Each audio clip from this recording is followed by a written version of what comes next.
স্ত্রীর বিবাহ বহির্ভূত সম্পর্ক জেনে যাওয়ার কারণে খুন হতে হলো স্বামীকে। ঘটনা ঝাড়খণ্ডের নিমডি থানা এলাকার পলাশডিহা গ্রামের ঘটনা। মৃত ব্যক্তির নাম অঙ্গদ কুমার মাহাতো, 30 বছর বয়স।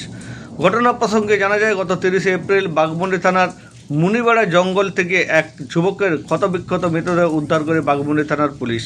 মৃতদেহটি প্রথমে অজ্ঞাত পরিচয় ব্যক্তির হিসেবে জানা গেলেও পরবর্তী সময় জানা যায় ওই ব্যক্তির নাম অঙ্গদ কুমার মাহাতো। তার স্ত্রী ললিতা মাহাতোর অবৈধ সম্পর্ক জেনে যাওয়ার কারণে ললিতা মাহাতোর সহযোগে তাকে খুন করা হয়। এই ঘটনায় 8 জনকে গ্রেপ্তার করা হয়।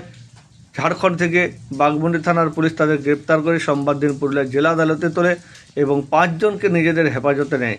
জানা যায়, ললিতা মাহাতোর অবৈধ সম্পর্ক জেনে গিয়েছিল অঙ্গদ কুমার মাহাতো, যার কারণে ললিতা মাহাতো তার প্রেমিক সুনীল মাহাতোর সহযোগে ঝাড়খণ্ডের বিভিন্ন এলাকা থেকে ভাড়াটিয়া গুন্ডা দিয়ে অঙ্গদ কুমার মাহাতোকে অপহরণ করে নিয়ে আসে বাঘমুন্ডি থানার মুনিবেড়া জঙ্গলে এবং সেখানে তাকে কুপিয়ে খুন করা হয়। খুন করে ফেলে রেখে যায় দুষ্কৃতীরা।